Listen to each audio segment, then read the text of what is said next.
a viverem pela fé. Evangélico vive pela emoção em primeiro lugar. Sem emoção não há presença de Deus, sem arrepio, sem um determinado descontrole emocional, sem um streamiliques, Deus não está presente, sem sensorialidades e sensações exacerbadas, Deus não está presente. O movimento pentecostal ensina todo mundo a viver pela emoção, não pela fé. O movimento pentecostal, ele é possuído por uma filosofia existencialista, é totalmente existencialista. A Escritura, por exemplo, não é uma informação objetiva na qual se deva crer. O Novo Testamento, os Evangelhos, as cartas dos apóstolos, não são, na prática, a palavra final. Deus pode revogar uma coisa que ele falou aqui se um profeta vir um anjo e disser tremendo muito alguma coisa, pode ser contrário até a Escritura. O movimento pentecostal aceita para todo lado, porque em primeiro lugar vem a emoção. Isso destrói tudo. O justo vive pela fé. A fé não carrega a emoção. A fé não tem nada a ver com a emoção. Quando a emoção acompanha a fé, é um bônus psicológico. Mas o espírito que crê não depende e não precisa de nenhum fortalecimento e validação emocional. Aí você diz, então, aonde é que eu me amparo? Já que eu preciso sentir algo. Tudo que você disse tem a ver com essa angústia do povo que fica querendo sentir Deus. Como é que eu faço para saber se o amor de Deus habita em mim? Já que você não está romantizada por nada. Por Deus, pelo Evangelho, por Jesus, por uma emoção especial, pela igreja, por um povo, como em geral você ouve por aí. Não de mim. Eu só dou ênfase na fé. Mas você carrega essas agonias. E elas é que estão presentes em você, e você até hoje. Lê o meu site, mas a interpretação que você faz do meu site é emocional. Você viu o que você falou? Eu vejo, especialmente, quando você fala de morte, de eternidade, de alguém como seu filho que partiu, eu vejo a sua segurança. Como é que eu sinto isso? Ou você acha que eu sinto o quê? O que você acha que eu sinto? O que você acha que eu estou sentindo aqui agora? Eu já tive muitos sentimentos diferentes desde que esse programa começou. Já fiquei, inclusive, irado hoje aqui, sabia? Fiquei irado. Você veja, você notou isso? Você notou isso? Alguém assistindo aqui notou? Eu fiquei 5 minutos, 3 minutos irado. Eu já pedi 1 trilhão de vezes para não cortarem para cá sem avisarem que vão cortar, mas o pessoal faz. É todo dia a mesma coisa. Eu canso, né? Mas eu me controlo. E não deixo atrapalhar. Eu fui responder a pergunta do Marco Lucas chateadíssimo. Você notou? Não, né? Porque eu ando pela fé. Eu chego e digo bobagem para lá, bobagem para cá. Vamos indo adiante. Eu estou aqui para andar pela fé, não é para ficar puxado por ninguém, nem por emoção nenhuma, nem por sensação nenhuma. Daí tem que passar rapidinho. Porque a convicção é outra. A convicção é maior do que qualquer sentimento ou emoção. Quando você anda pela fé. Aí você diz, qual a diferença entre confiar e acreditar? Lá no meu site eu faço essa diferença entre confiar e acreditar do ponto de vista fenomenológico, não do ponto de vista semântico, onde as coisas são praticamente as mesmas. Mas do ponto de vista do fenômeno observado, a maioria das pessoas que eu vejo acreditando são os que têm uma crença. A crença também, em geral, vem carregada de fenômenos, de emoções, de sensações, de ritos. As crenças são, em geral, ultrasensoriais também. Então não muda nada. É um acreditar que faz o indivíduo ficar esperando sensações. A confiança, todavia, não depende de nada. A confiança se ampara no Deus que não pode mentir. A fé se ampara disso. Ele jurou e não se arrependerá. E ele disse: eu sou o teu Deus para sempre. Eu creio nisto. Eu tomo posse disto. Não preciso de nenhuma corroboração emocional, afetiva, nenhuma sensação.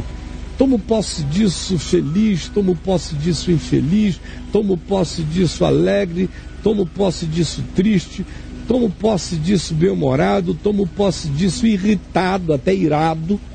Tomo posse. Porque eu ando pela fé. Por nenhuma emoção. E é porque eu ando pela fé que a emoção fica do tamanho que eu vou mandando ela ficar. Cada vez mais. Ela tem menos chance de se esparramar em mim como algo que obstacule, perverta, entupa a minha sabedoria, meus sentidos e a orientação que eu tenho para a minha própria vida. Quanto mais eu ando na fé, menos eu dependo de qualquer que seja o estímulo à validação sensorial, até aquele ponto em que você chegue e diga: ainda que a figueira não floresça, nem haja fruto na vide, e o produto da oliveira minta, e os campos não produzam mantimentos, todavia eu me alegro no Senhor, no Deus da minha salvação.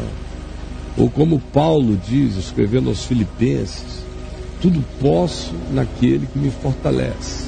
Aguento tudo. Sei estar exaltado, com fartura, com abundância. Sei viver humilhado, com escassez, com dificuldade, sei muita coisa.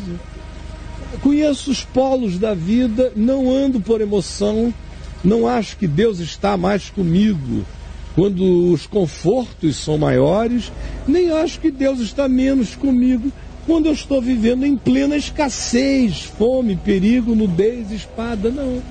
Eu vivo tudo nele. Se vivemos para o Senhor, vivemos. Se morremos para o Senhor, morremos. Quer pois vivamos ou morramos, nós somos do Senhor. Isso é uma convicção. Por exemplo,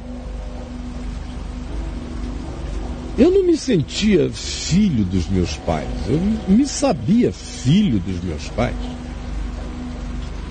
Houve ocasiões em que eu não estava sentindo absolutamente nada em relação a ser filho dos meus pais, e houve ocasiões na minha adolescência em que eu estava com raiva por ser filho dos meus pais, mas eu nunca entrei em nenhum processo de negação quanto ao fato de que eu era filho dos meus pais. Isso é uma certeza. Certeza infinitamente maior é essa que eu carrego no coração. E não depende de nada. Eu já tive uma prova unilateral. Deus prova. É a sua pergunta. Como é que eu sei? Tem uma prova. Deus prova o seu próprio amor para conosco pelo fato de Cristo Jesus ter morrido por mim, sendo eu pecador, adversário, alienado, entupido, sem nenhuma consciência dele. Ele unilateralmente morreu por mim, o justo pelos injustos, para me reconectar a Deus. Está feito. Ele disse: eu fiz, eu acabei, eu completei, está consumado. Então, querida, é só você crer no que ele diz que fez em teu favor. Agora, se você achar que você tem que covalidar, corroborar, que você tem que trazer algum tipo de contribuição emocional, afetiva, romântica para a sua relação com Deus, você vai morrer sem crescer, só fazendo as perguntas de um ente emotivo. Por favor, leia o Evangelho de carreirinha, continue lendo meu site. Hoje um dever de casa especial para você. Chegue lá no campo de busca e escreva a palavra sensação, emoção, sentimento. Escreva essas palavras para você ver de vez e acabar com isso para sempre. O fato de que o justo não vive por nenhuma dessas coisas. Você falou de gente que parte. Como é que você acha que fica o coração de um pai quando um filho é esmagado na rua, como o meu foi? Eu não fico dando detalhes disso. Ele foi esmagado num carro, 180 km por hora. A Adriana ficou horas aprontando Porque ela não queria que eu e a mãe dele o víssemos como ele tinha ficado maltratado. Eu, quando cheguei lá, quase nem vi os traços desses maus tratos, pelo trabalho de amor reconstrutivo que ela fez na carinha dele, em tudo. Mas como é que você acha que a gente fica? Que emoção é essa? É tudo de mal, é tudo de dor, é tudo de angústia, é tudo de vazio, é tudo um pesadelo. Mas se você anda pela fé, você atravessa o pesadelo. Você vai dando ordens ao pesadelo. Você já sabe que aquele a quem você ama entrou no amor eterno daquele onde você está indo. Se não for pela fé, desista de tudo, Fernandinho. Não bote a emoção na equação da sua existência, porque senão ela vai paralisar a sua vida. Quem anda adiante é quem, sentindo ou não sentindo, anda não pelo que sente, mas pelo que crê, pelo que sabe que é certo, reto, justo, são e bom. E vai. E atravessa. Esse chega onde tiver que chegar. Nesse, as coisas vão se consolidando. Cada passo adiante é mais fé. Cada passo adiante é mais substância. Cada decisão em frente é mais densidade. É um processo. Mergulhe no meu site, leia mesmo essas sugestões de leitura. Depois escreva a palavra fé, graça e leia tudo que você encontrar lá. Duvido, querido, se você fizer essa leitura com consciência, acompanhando, lendo os evangelhos, você não vai entender, crer e repousar. Tua inquietação decorre desses 2 anos de igreja evangélica, de sensação, de sensação, de sensação. É tudo arrepio, sensação, histrionismo, histeria, gritaria. É tudo que Jesus não foi, não ensinou, não viveu e não nos chama para viver, porque é contra a plenitude da natureza divina crescendo em nós. Você entendeu? Beijo.